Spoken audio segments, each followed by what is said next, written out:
rends compte que sur ces questions d'immigration, je ne dis pas sur les problèmes de l'immigration, je dis bien sur ces questions d'immigration, il faut en parler et il faut ne pas se cacher derrière son petit doigt et ne pas laisser les choses en l'état et se poser régulièrement des questions sur ce qui se passe ou ce qui ne se passe pas ou ce qui devrait se passer. Je crois que c'est vraiment notre responsabilité à tous, citoyennes et citoyens, d'aborder cette question en face, sans tabou, avec responsabilité, et essayer de se poser les bonnes questions, de ne pas se laisser enfermer dans un discours souvent simpliste, souvent, disons, disproportionné, qui assène des vérités voilà, qu'on a du mal à vérifier. Et je suis donc contente qu'on puisse essayer de débattre ensemble ce soir de ces questions-là. Il y a un manifeste sur la liberté de migrer qui a été fait par le Parti communiste, qui est extrêmement bien fait. J'y ai participé. Donc je peux dire qu'il est très bien fait. Je ne l'ai pas fait toute seule, hein. On était plusieurs contributeurs, mais c'est un très bon document. Vous le trouvez sur le site du parti, il n'y a pas de problème. Qu'est-ce que c'est que la liberté de migrer? Moi, j'ai écrit plusieurs textes sur ce sujet-là, c'est-à-dire que la liberté de pouvoir aller d'un point à un autre, de pouvoir changer de pays quand on ne peut pas rester dans le sien, pour diverses raisons, la liberté d'aller et venir sont, pour moi, des droits fondamentaux qui concernent absolument tout le monde, et personne ne peut se dire à l'abri de cette question-là. Ça concerne bien évidemment, vous le savez bien, un débat qui se focalise actuellement sur l'ensemble des pays européens, avec tout ce qu'on utilise comme terme, l'Europe forteresse, etc. Mais bien entendu, la France a sa part à prendre là-dedans. Elle est parfaitement concernée et je crois qu'il faut qu'on essaye de détricoter un peu les discours un peu rapides sur la question. Donc la liberté de migrer, pour moi, c'est important. Il faut considérer que les migrants, quels qu'ils soient, parce qu'ils ont souvent des appellations différentes, hein. On les appelle des migrants, on peut les appeler des réfugiés, on peut les appeler de différentes façons. D'abord, ce sont des êtres humains. Première chose, des êtres humains. Ce ne sont pas des numéros, ce ne sont pas des choses, ce ne sont pas des marchandises, ce ne sont pas des colis qu'on déplace. Ce sont des hommes, des femmes, des enfants qui ont des vies souvent extrêmement chaotiques et qui cherchent un avenir meilleur ailleurs.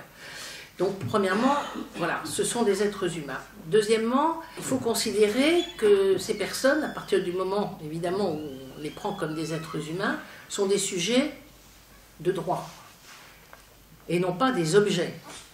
Donc, des sujets de droit, ça veut dire qu'à partir du moment où ils sont emplis de leurs droits, eh bien, ils sont comme tout le monde. Ce qui pose aujourd'hui problème, c'est que la plupart des migrants qui vont dans les pays dans lesquels ils cherchent un accueil ne sont pas considérés comme des sujets de droit, mais comme des objets que l'on déplace à volonté d'un endroit à un autre, qui sont l'objet de tracasseries administratives multiples et complexes, et qui évidemment les mettent dans une position d'infériorité, et à partir de ce moment-là, qui les présente aussi comme des personnes fragilisées et donc qui sont souvent même mises en concurrence avec d'autres personnes plus pauvres. Voilà, c'est une espèce de concurrence entre les pauvres, les sans-droit, etc., etc. Et ça, c'est quelque chose qui est extrêmement destructeur finalement pour notre société. Donc la réflexion qu'on doit avoir, c'est comment est-ce que ces personnes peuvent avoir des droits? Ben, écoutez, il faudrait déjà commencer par le commencement, c'est-à-dire sécuriser leur parcours. Quand on voit la manière dont ces personnes sont aujourd'hui amenées à quitter leur pays, on voit bien, nous regardons tous l'actualité, nous voyons bien ce qui s'est passé, et encore nous ne savons pas tout, croyez-le bien, nous n'avons que quelques informations sur la réalité de la situation. Ce sont des parcours souvent mortels, bien peu arrivent, et ceux qui arrivent ne sont pas toujours dans très bon état.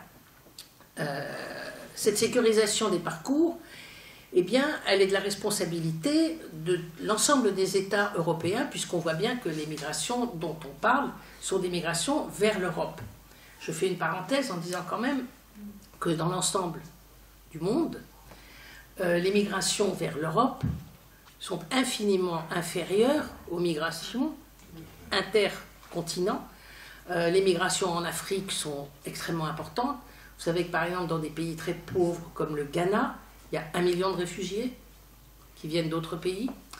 Qu'un pays comme le Liban, il y a plus d'1 million de réfugiés aussi, etc., etc. Donc nous sommes, nous, très peu par rapport... Enfin, bon, il y en a beaucoup moins que dans d'autres pays.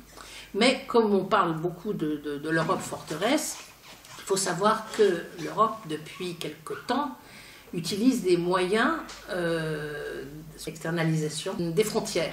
C'est-à-dire qu'aujourd'hui, les frontières ne sont plus simplement les frontières de l'Europe telles qu'on les a déterminées sur une carte, mais on a repoussé les frontières au-delà de ces frontières-là, dans un certain nombre de pays, notamment l'Afrique, avec des régimes dont on n'est pas très certain qu'ils soient franchement tout à fait adaptés à la défense des droits des uns et des autres. Donc, on externalise les frontières et on a tout un, excusez-moi de l'expression, on a tout un business qui se met en place, extrêmement lucratif, qui fait que l'on vend à des pays comme le Soudan, aux pays hautement démocratiques, vous vous en doutez bien, vous savez comment plus ou moins ça se passe là-bas, eh bien on leur vend énormément de matériel destiné à surveiller leurs frontières pour que les gens n'arrivent pas finalement jusqu'à chez nous. Donc c'est lucratif, pourquoi? Parce que ce sont des ventes de matériel, ce sont des sociétés de conseil qui s'installent là-bas, ce sont des formateurs pour les gardes-frontières, etc. Donc il y a toute une opération extrêmement importante qui se met en place. Alors il y a le Soudan, il y a le Maroc, il y a la Libye, il y a tout ça, alors on donne beaucoup d'argent et on fait en sorte que les gens ne puissent pas arriver. Et ceux qui arrivent, évidemment, qui arrivent à passer à travers les mailles du filet, souvent dans des conditions extrêmement difficiles, eh bien, quand ils arrivent sur le territoire européen, et particulièrement chez nous, je dis bien particulièrement chez nous, eh bien, ne sont pas, justement, accueillis comme des sujets de droit. La première des choses qui se passe, c'est la méfiance. C'est-à-dire, pourquoi viennent-ils chez nous ? Que veulent-ils? Veulent-ils prendre notre travail? Veulent-ils prendre notre place, etc. Ça, c'est le discours qu'on entend régulièrement, mais on ne se pose pas la question de savoir que si on leur donne effectivement la possibilité de pouvoir agir comme tout le monde, eh bien, il n'y aura plus de concurrence entre les uns et les autres, et ça, c'est quelque chose qu'il faut quand même qu'on arrive à se mettre dans la tête. Donc, ce parcours, donc, difficile pour arriver, n'est pas terminé, puisque nous savons tous que le combat avec les administrations, quand on arrive en France, est aussi extrêmement redoutable. Depuis quelques mois, nous avons une nouvelle loi, dite loi Collomb, qui n'est jamais que la énième loi depuis l'ordonnance depuis 1945, qui fait qu'aujourd'hui c'est un véritable millefeuille de textes qui s'ajoutent les uns aux autres, avec le CESEDA, c'est-à-dire le Code de l'entrée et du séjour et du droit d'asile, qui s'est mis en place en 2003, je crois. Voilà, donc tout ça est un imbroglio juridique extrêmement lourd. Et donc, quand ces personnes arrivent, elles doivent faire face donc à cette administration qui va les laisser finalement dans une situation de précarité qui va forcément donner une image du migrant négative, quelquefois même qui va faire peur, parce que moi je vois ce qui se passe par exemple à Paris, à la Porte de la Chapelle.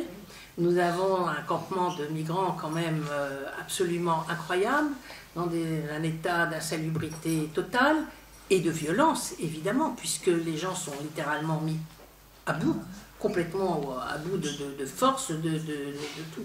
Donc tout ça est extrêmement dangereux. Je ne vous parle pas de ce qui se passe avec les femmes et avec les enfants. Personne ne veut aller voir, on met un rideau pudique sur ce qui se passe dans ces camps, mais nous savons quand même ce qui s'y passe plus ou moins. Et on ne veut pas s'en occuper, on laisse les choses pourrir en se disant finalement, ils vont peut-être repartir chez eux, ça sera peut-être beaucoup plus simple et nous n'aurons pas à régler la question. Or tout ça, ce sont des questions politiques. Il n'y a pas de problème, il faut à un moment donné que ces questions-là soient réglées de manière politique et pas seulement sous la forme de la répression. Parce que la répression ne résout rien et ne permet absolument pas d'empêcher d'abord les gens de venir. Et au contraire, elle ne fait que aggraver finalement les situations et les mettre en situation d'infériorité. Alors l'invasion, bah, écoutez, quand on regarde les chiffres, on est quand même un peu étonné d'entendre des discours qui sont tenus en disant que l'Europe est envahie, et tout particulièrement la France, par des migrants. Je regardais l'autre jour, je sais plus, j'ai les chiffres ici, sur les demandes d'asile. Bon, elles ont légèrement augmenté, oui, c'est vrai, depuis un an ou deux. Enfin, on n'en est même pas à 100 000. Je veux dire 100 000 demandes qui ne sont pas toutes acceptées, hein, sur une population de plus de 60 millions d'habitants. Faites le ratio, vous voyez bien qu'on est quand même bien loin d'une invasion, etc. Mais, par contre, on est dans l'opposition toujours si vous faites venir les migrants, ça va retirer des droits à ceux qui en ont vraiment besoin. Alors, moi, je vais vous dire quelque chose, c'est que plus vous donnez de droits aux gens, et plus il y en aura. C'est-à-dire que le fait de jouer sur cette balance, il y en a qui n'ont pas de droits ou qui veulent prendre ceux des autres, ça, c'est un discours qui ne tient pas. Je vous dis, si tout le monde a les mêmes droits, vous sortez de la concurrence des pauvres contre les pauvres, vous sortez de la concurrence des moins riches contre les encore moins riches, etc. Et vous arrivez finalement à un équilibre, mais faut-il encore qu'il y ait cette volonté politique derrière. Et je suis souvent inquiète de voir qu'au niveau des politiques, eh bien, il n'y a pas de prise en charge de cette question-là. On a l'impression que personne ne veut s'en occuper. C'est un sujet qu'on prend du bout des doigts, qui est difficile à expliquer, et j'ai rarement vu des débats politiques, voilà, sur ces questions-là, aboutir, voilà, à des solutions réelles. Il faut que lorsque les migrants arrivent, on ne fasse pas ce que l'on fait depuis des années, c'est-à-dire de les laisser dans des situations de précarité, sans droit, sans papier, sans rien, pendant des années. Vous savez qu'aujourd'hui, pour avoir un titre de séjour, il faut prouver qu'on est depuis 10 ans en France. Vous faites comment? Vous faites comment quand on vous demande de prouver votre irrégularité pendant 10 ans? Ça veut dire quoi? Que vous avez travaillé au noir, ou avec des faux papiers, ou que vous avez utilisé les papiers de votre copain ou de votre copine, j'en sais rien. Mais enfin, c'est complètement absurde. Il n'est pas possible de fermer les yeux sur des comportements comme ça. On entend beaucoup aussi de fausses informations du genre « Ah mais les migrants, quand ils arrivent, ils ont des aides, ils ont une carte bleue, ils peuvent sortir de l'argent. Si vous savez combien... » Oui, ils ont des cartes. Effectivement, les demandeurs d'asile, ils ont une carte de retrait. C'est tout à fait exact. Ils ont une carte de retrait pour retirer l'indemnité qu'il aurait due en tant que demandeur d'asile. Mais ce n'est pas tout le monde, c'est que les demandeurs d'asile. Et ce retrait, il est limité. Ce n'est pas une carte bleue sur laquelle vous pouvez tirer 200, 300, 800, 1000 euros par mois. C'est 150 euros par mois. Point barre. Avec ça, vous devez vous débrouiller et puis vrai. Donc c'est vrai qu'il y a une carte de retrait. Mais ce n'est pas une carte bleue, ce n'est pas une carte Visa, ce n'est pas une carte qui vous permet de faire de vos achats comme vous ne pouvez même pas aller dans le magasin avec pour aller faire des courses. Il faut simplement que vous puissiez tirer votre argent quand il est versé sur votre compte, etc. Donc les mensonges là-dessus, les mensonges sur le fait qu'ils sont logés tout de suite. Bah, écoutez, regardez autour de vous, regardez comment... Bon, seulement, il y a les campements dont j'ai parlé, hein, moi celui que je connais le mieux, c'est celui de Paris, de la porte de la Chapelle, parce que celui-là, il est vraiment impressionnant.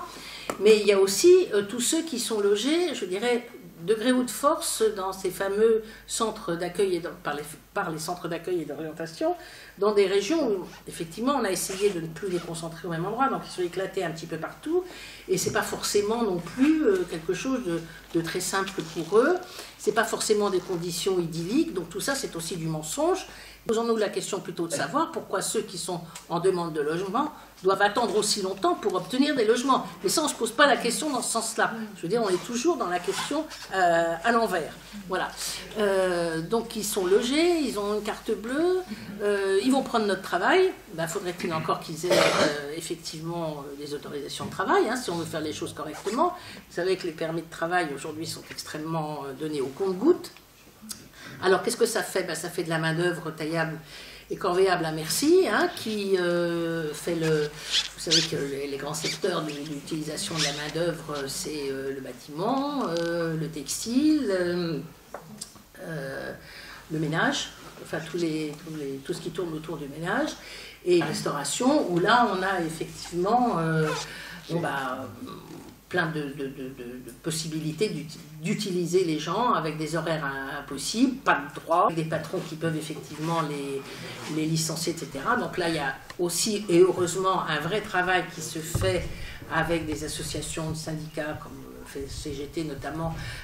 Tout ça fait que ça ne prend pas de droit, allez, je schématise, aux Français. Ça ne nous prend pas de droit. Je veux dire, le fait de donner des droits aux étrangers ne nous enlève pas de droits. C'est ça qu'il faut arriver à avoir comme un peu slogan dans notre tête. C'est, voilà, donner des droits, ça n'est pas en retirer aux autres.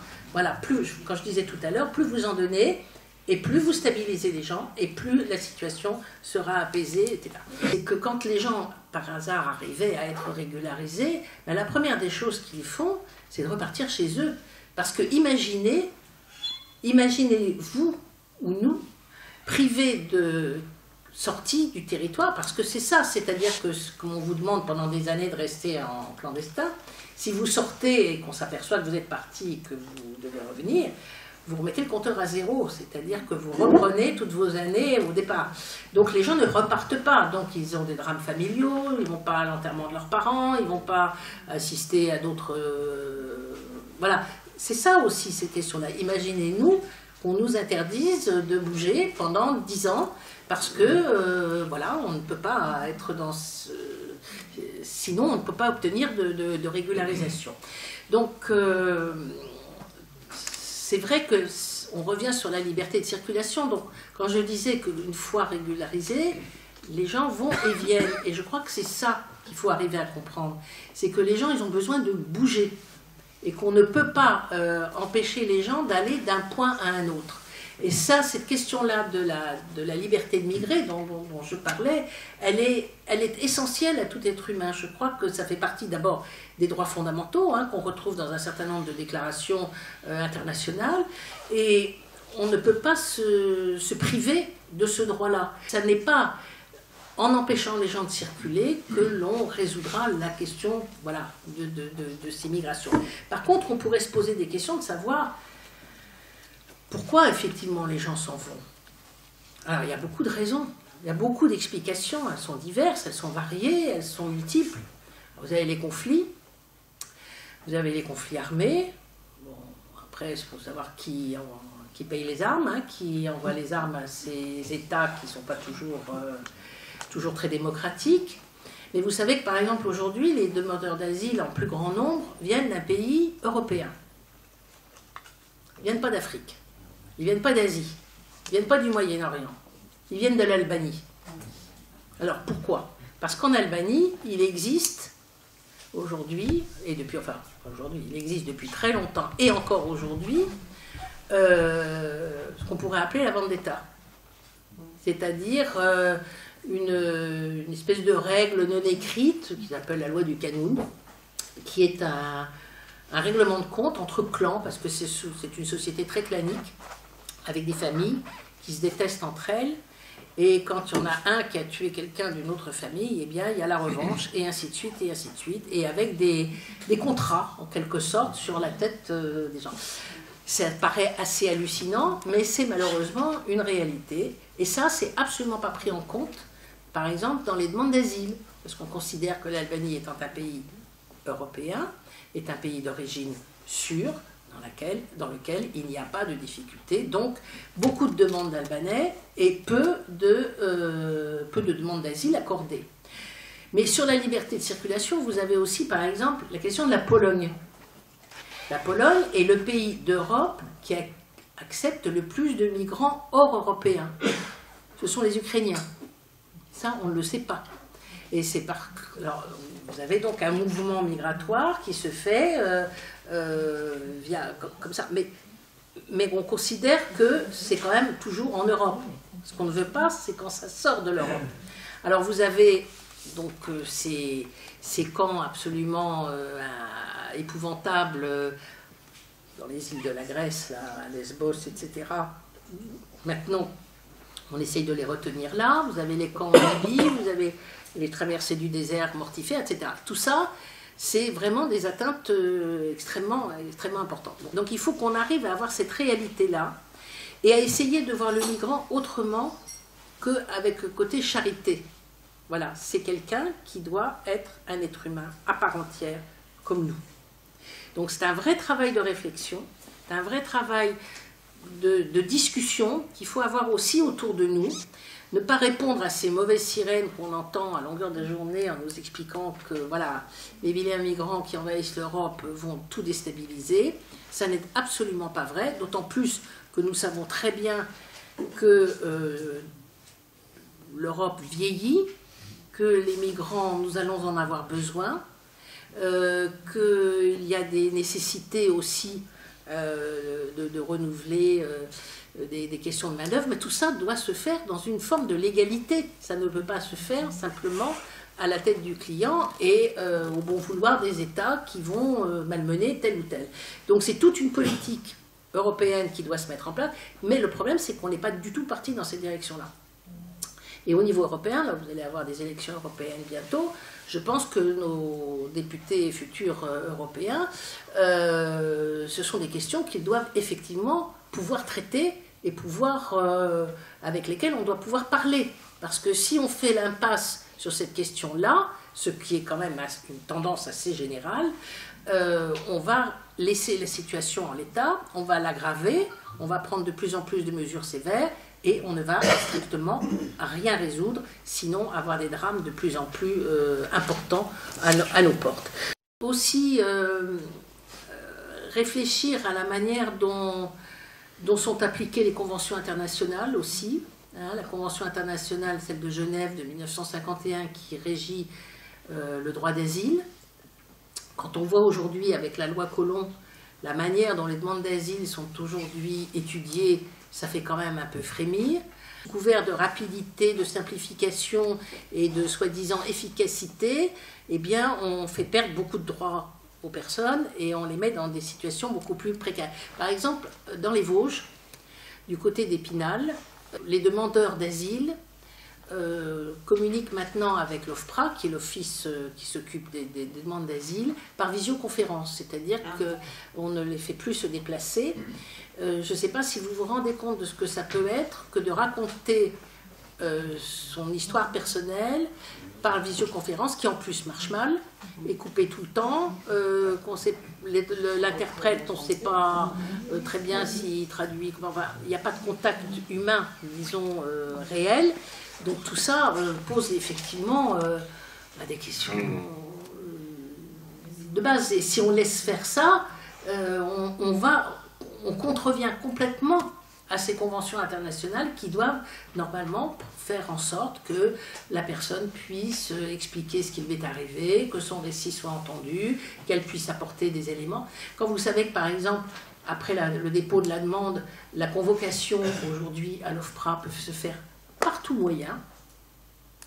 Par tout moyen, ça veut dire un SMS, ça veut dire un mail. Vous imaginez que tout le monde n'a pas forcément un ordinateur, que tout le monde n'a pas forcément un téléphone portable, que les domiciliations dans les associations, c'est pas toujours accepté, etc. Donc on fait tout pour que tout ça soit détourné sous prétexte au motif de cette invasion.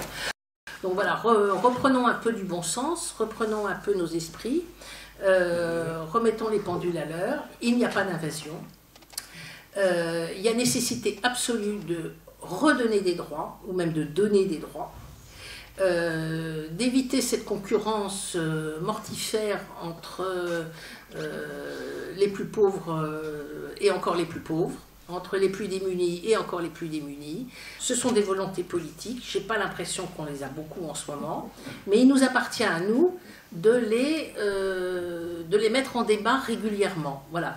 Moi j'ai été très frappée au moment du débat sur la loi Collomb, ou plus exactement de l'absence de débat, de voir que tout le monde était extrêmement frileux sur ce texte, qu'on a très peu contesté, à part quelques associations, le contenu de ce qu'il y avait dans cette nouvelle loi, et que finalement, ben voilà, on a laissé passer, parce que c'est un sujet dont personne ne veut aujourd'hui vraiment s'emparer. Donc c'est à vous tous, à vous toutes, individuellement, collectivement, d'essayer de repasser ce message et de faire bouger les mentalités, voilà, de ne pas céder aux mauvaises sirènes, parce qu'elles sont quelquefois très fortes, mais on peut aussi crier très fort, hein, je peux vous le garantir, si on le veut, on le peut. Contrebalancer ces mauvaises idées qui nous envahissent et qui en plus n'aboutiront strictement à rien, si ce n'est à diviser encore plus la société, et je crois qu'en ce moment, ce n'est pas ce dont on a besoin.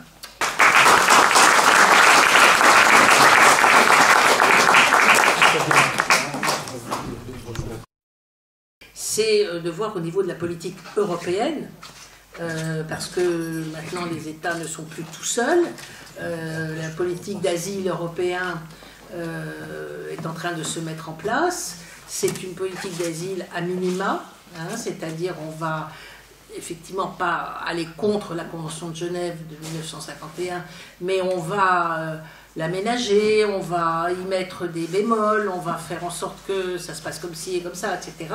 Donc là, il y a du travail, c'est un travail qui est dévolu normalement au Parlement européen, qui a certainement beaucoup de responsabilités sur cette question-là. Donc je crois qu'il faut qu'on ait justement, avec vos candidats, il faut que vous alliez leur poser des questions aussi sur leur position par rapport aux migrations. Je pense que c'est le moment ou jamais.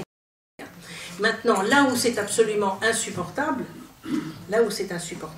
c'est de pénaliser, de poursuivre et de sanctionner les personnes qui leur viennent en aide.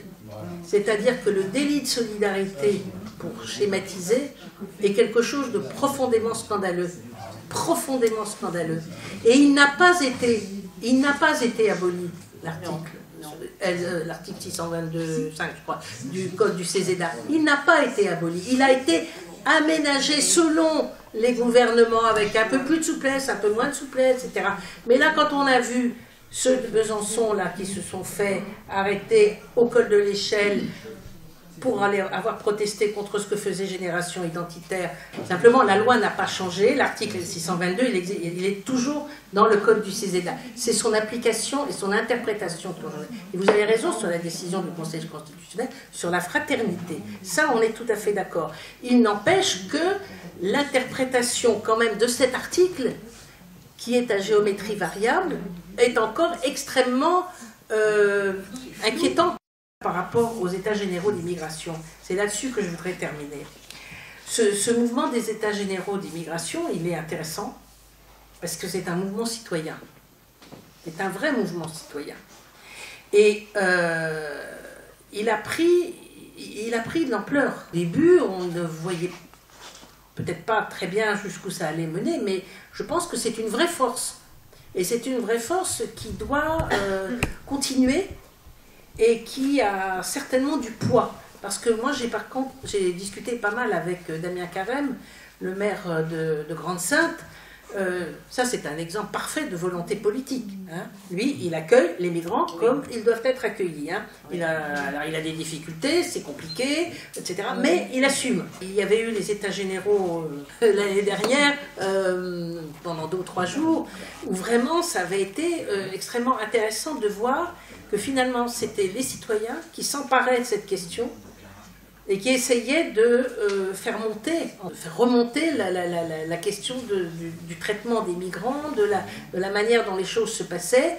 Et puisque vous avez raison de dire que vis-à-vis des politiques, même s'il faut continuer à essayer de les harceler, c'est quand même pas simple, eh bien ce mouvement citoyen dont on fait partie, c'est celui-là qu'il faut appuyer de plus en plus, et je pense que finalement la solution, elle viendra peut-être de nous.